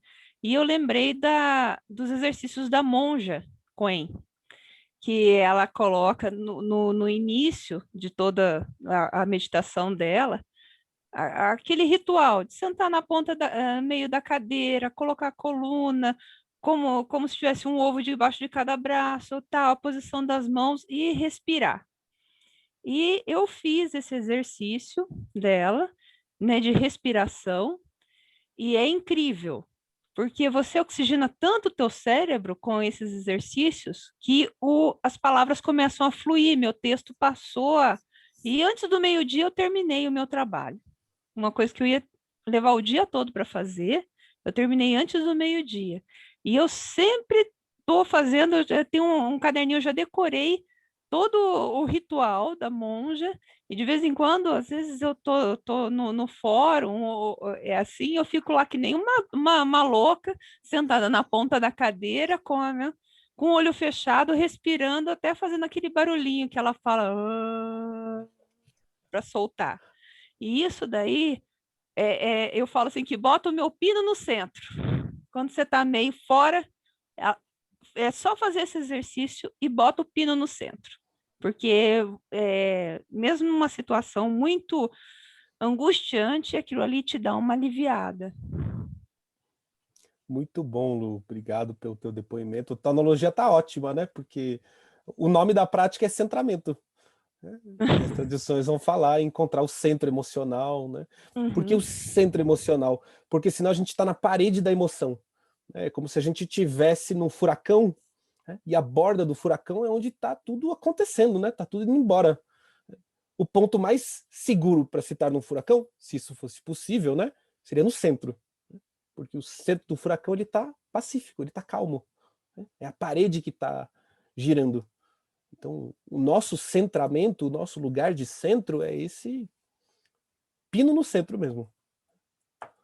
A gente está na parede, a gente está sendo arrastado, né, pela raiva, está agindo raivosamente, está bravo com o mundo, e depois você se culpa porque você ficou tão bravo com tudo aquilo que está acontecendo, e você se sente triste porque você fez isso de novo, eu não acredito, senti raiva de volta, e tá na parede, né? Tá voando junto com o negócio todo, sendo arrastado, né? Para onde o furacão vai, você vai sendo levado emocionalmente, até que acha o centro firme, né?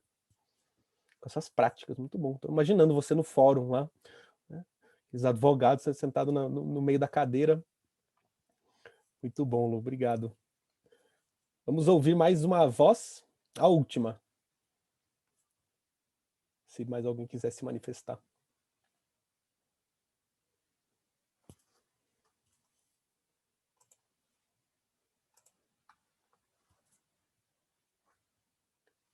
Muito bem. Oi, Gustavo. Boa Opa, noite. bem na hora, Maria Helena. A Ivani quer se manifestar, que é a nossa convidada de hoje, tá bom? Ela vai falar um Ivani, pouquinho. alegrias. Oi, Gustavo, tudo bem? Boa noite a todos aí. Gostaria de agradecer a oportunidade de assistir, achei muito interessante sua fala, né, do começo ao final aí, essa questão, até comentei com o meu trio, né, que a gente estava, no caso, em quarteto, sobre essa questão do medo, da ansiedade, que é algo que a gente ouviu muito desde o ano passado, até por conta do nosso inimigo invisível, né, mas a gente...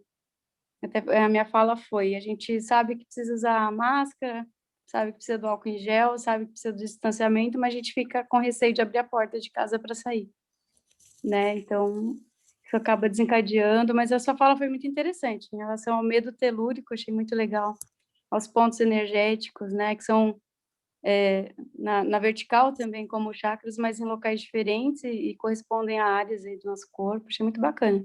Muito legal mesmo. Espero poder participar de outros em breve. Tá bom? Viva. Gratidão. Obrigado. Uma alegria. É isso, né? O Covid nos deixou bem de frente, né? Com muito medo. Com muito medo mesmo, de muita coisa. E o que a gente mais quer é fugir, né? Abafar.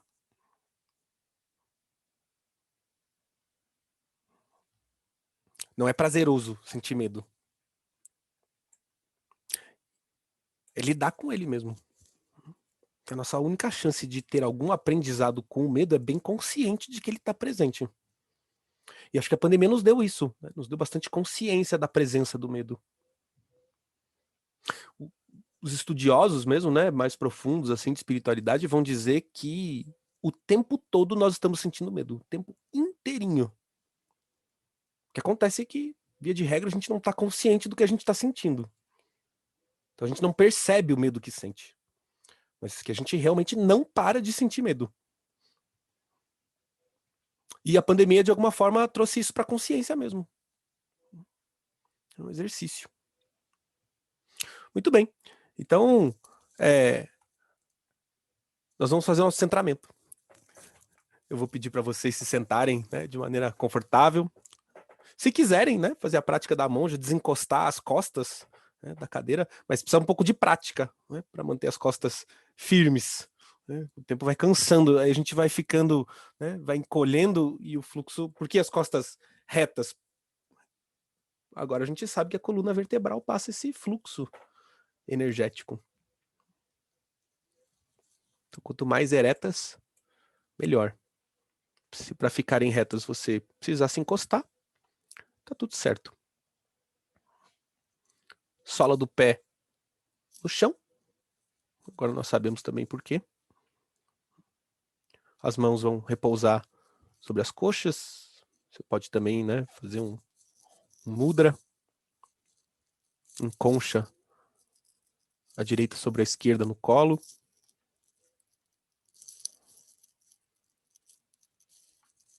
Você vai trazer a sua atenção para a sua respiração.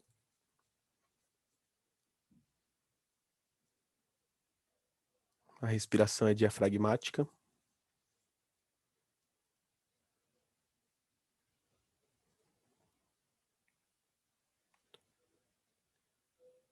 Traz a sua atenção para a sua respiração.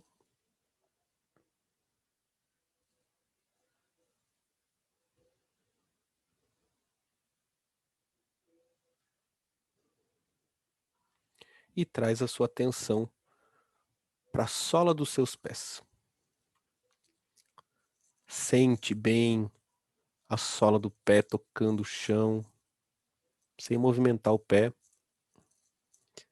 Grounding, né? Nós estamos aterrando.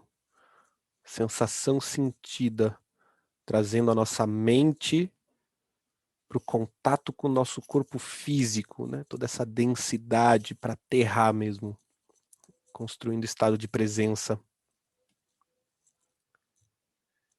E dos seus pés, você vai visualizar que estão nascendo raízes.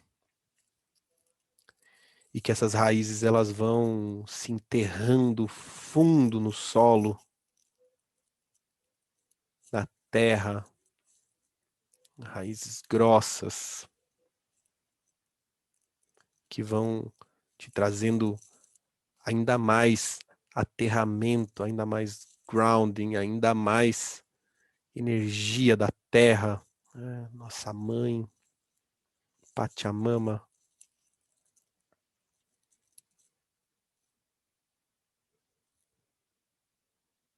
Você está firme.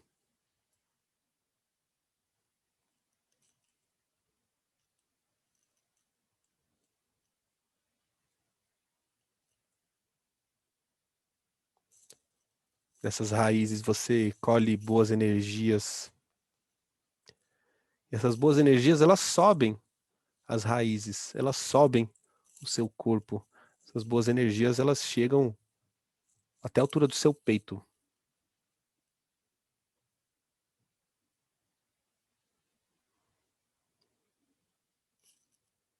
E no seu peito você sente essas boas energias.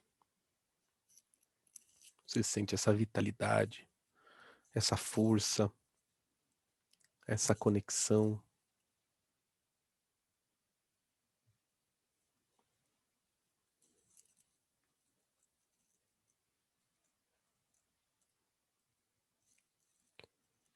E aí você vai trazer a sua atenção para o topo da sua cabeça, onde está o nosso chakra coronário, e como ele se abre para esse centro zero, o centro da nossa espiritualidade.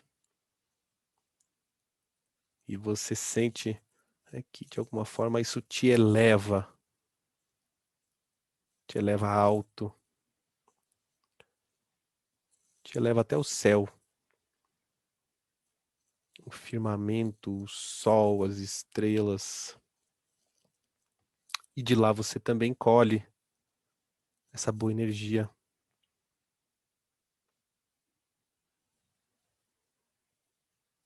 Que desce por esse mesmo canal.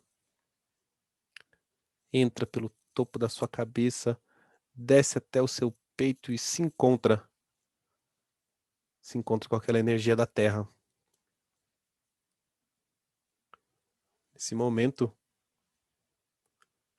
ar e terra se encontram. Se encontram em você, no seu centro. No centro do seu peito.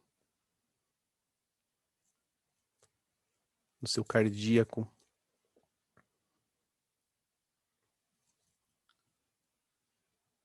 A pulsação do seu coração.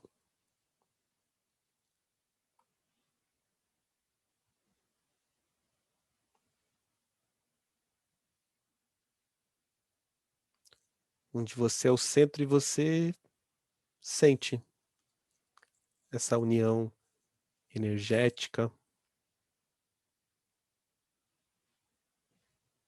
essa força criativa, essa força da vitalidade, da expansão do universo.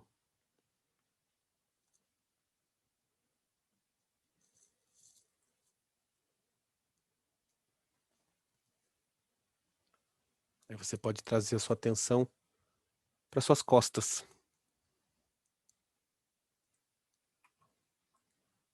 Você vai percebendo no seu corpo físico a sua nuca, as suas costas, o glúteo, as coxas. Você vai percebendo toda essa parte de trás do seu corpo até o calcanhar.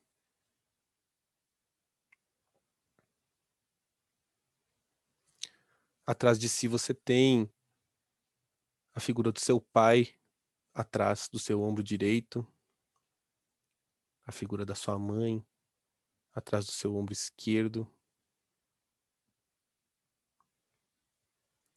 e atrás do ombro direito do seu pai, tem o seu avô, o pai do pai dele, pai do seu pai. E no ombro esquerdo do seu pai está a mãe dele, sua avó. Atrás do seu ombro esquerdo, você tem a sua mãe. E atrás do ombro esquerdo dela, a mãe dela.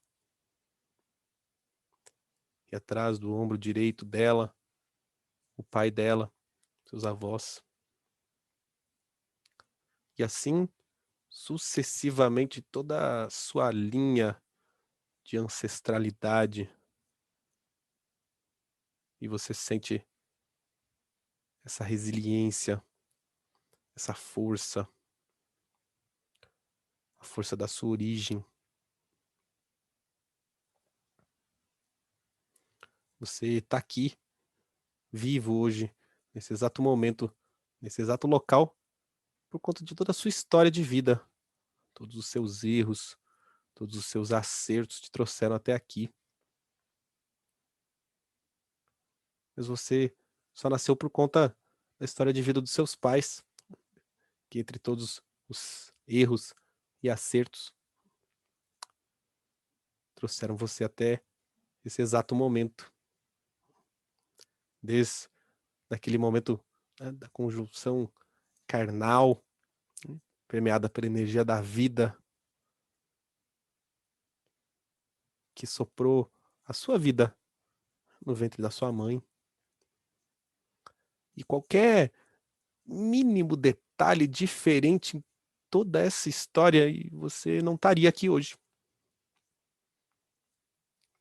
Então, independente de tudo que aconteceu, tudo aquilo que você julga como bom, mal, na sua história, na história dos seus pais, da sua mãe, dos seus avós, tudo isso, no fundo, né, serviu a uma única finalidade, que é te trazer aqui, nesse exato momento, nesse exato lugar,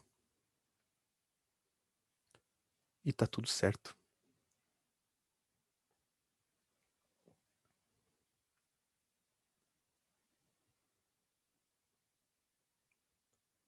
Por trás de nós existe uma intenção de grupo, uma intenção que nos move.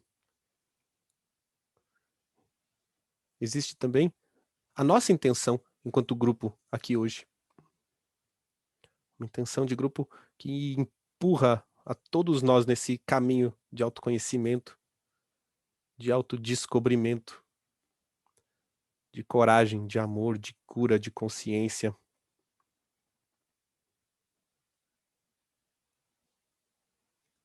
E você traz essa intenção nossa, né, desse nosso grupo, da sua ancestralidade, essa força que você carrega das suas costas para o centro do seu peito. E você percebe como você se sente.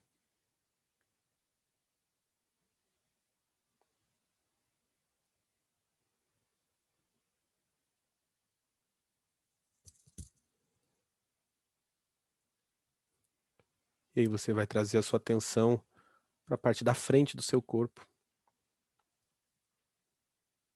Lá na testa, descendo pelo seu rosto, seu nariz, sua boca, queixo, pescoço, peito, a barriga, a região pubiana, as coxas, o joelho, as pernas até a pontinha dos dedos. E à nossa frente nós trazemos a nossa intenção pessoal.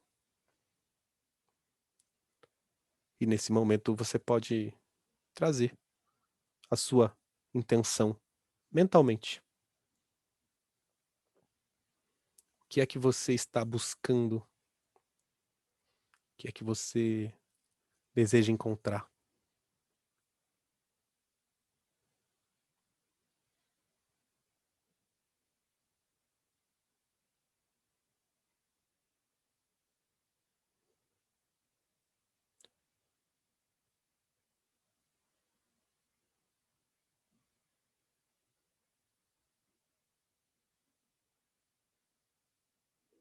E você traz essa sua intenção pessoal da frente para o centro do seu peito, onde ela se encontra com a nossa intenção enquanto grupo, onde se encontram as energias da terra e do ar.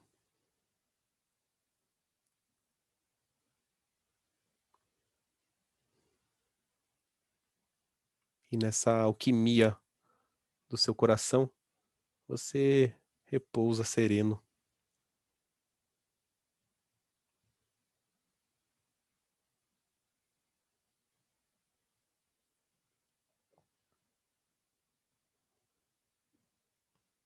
Percebe como essas energias pulsam dentro de você.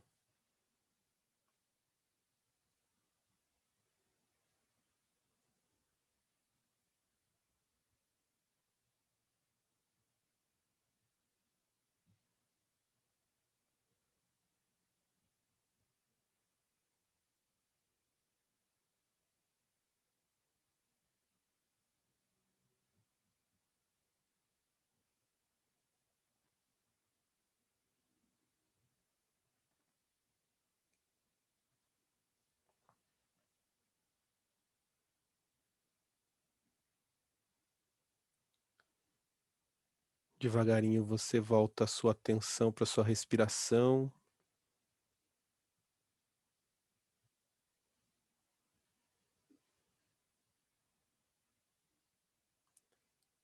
Você traz novamente a sua atenção para a sola dos seus pés.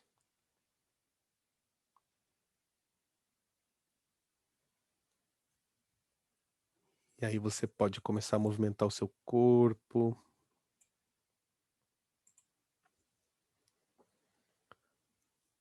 Devagarinho você abre os seus olhos. E a gente vai retornando aqui ao momento presente.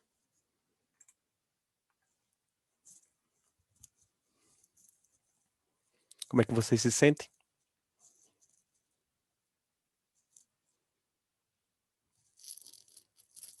Que bom. Cheguei a achar que a gente não ia fazer o centramento hoje. Às vezes é assim, a gente acaba pelo começo. Acontece, às vezes. Que bom. Porque assim a gente já vai dormir. Ah, é. Para embalar é ótimo. Né? Para embalar é excelente.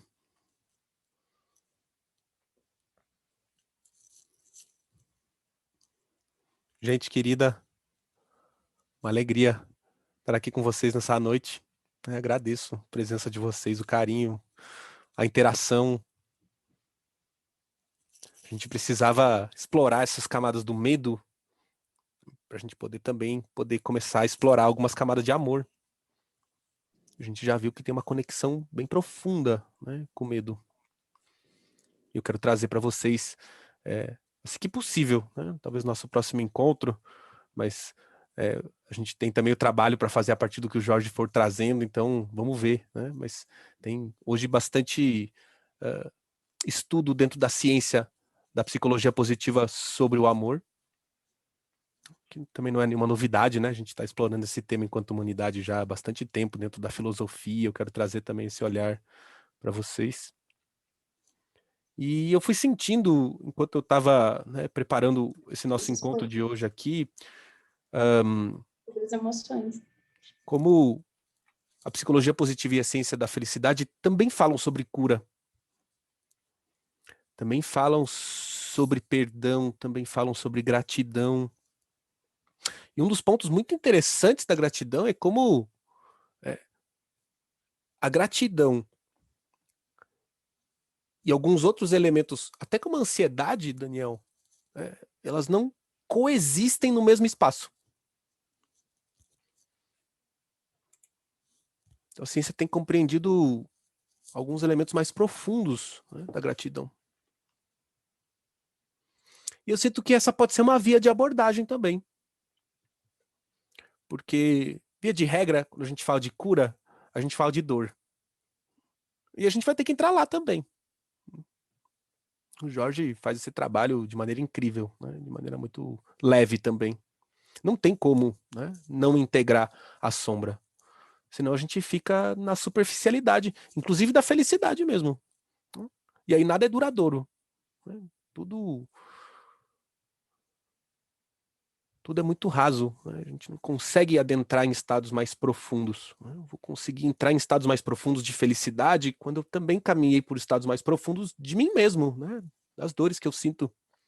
E à medida que eu vou limpando, eu vou desobstruindo também esse fluxo, né? Esse canal por onde vai passar essa energia das emoções para a espiritualidade.